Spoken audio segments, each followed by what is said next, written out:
মাত্র 30 টাকা দিয়ে বাসায় বসে 2টা বার্গার বানিয়ে ফেললাম। চাইলে আপনিও বাসায় ট্রাই করতে পারেন। তো বার্গারটা বানানোর জন্য প্রথমে পেস্টটা ছিলে নিতেছি। বার্গারটা বানানোর জন্য আমি নিচ্ছি 2টা পেঁয়াজ, 3টা মরিচ এবং একটা টমেটো। এগুলো ভালো করে ধুয়ে নেব।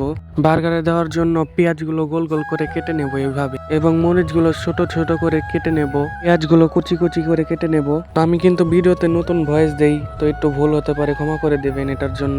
এরপরে আমরা টমেটো গুলো কুচি কুচি করে নেব।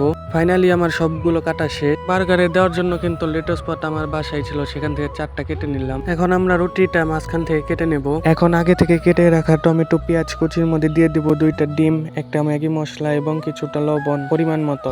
এখন ভালো করে মিক্স করে নেব। ভালো করে মিক্স হয়ে গেলে আমরা নিয়ে যাব চুলার মধ্যে। চুলার মধ্যে আগে থেকে তেল গরম করে রেখে দিছিলাম। এখন ডিমটা দিয়ে দিছি। ডিমটা ভাজা হয়ে গেলে আমরা উঠিয়ে নেব। এখন আমরা বার্গারটা সাজিয়ে নেই। বার্গারের মধ্যে দোকান থেকে কিনে আনা টমেটো সসটা দিয়ে দেবো। এখন আগে থেকে পেঁয়াজ কেটে রাখা পেঁয়াজ গুলো দিয়ে দেবো। পেঁয়াজের উপরে দিয়ে দেবো টমেটো গুলা, ছিঁড়ে রাখা লেটুস পাতা গুলা। এরপর দিয়ে দেবো আর একটু টমেটো সস, এবং ডিমের উপরেও কিন্তু আমরা দিয়ে দেবো একটু টমেটো সস। এখন উপরে রুটিটা দিয়ে দিলেই কিন্তু হয়ে যাবে আমাদের বার্গারটা রেডি। এখন কিন্তু বাসায় বসে আপনারা 30 টাকা দিয়ে এত সুন্দর 2টা বার্গার বানিয়ে ফেলতে পারবেন। 30 টাকায় 2টা বার্গার কতই না সুন্দর হয়েছে।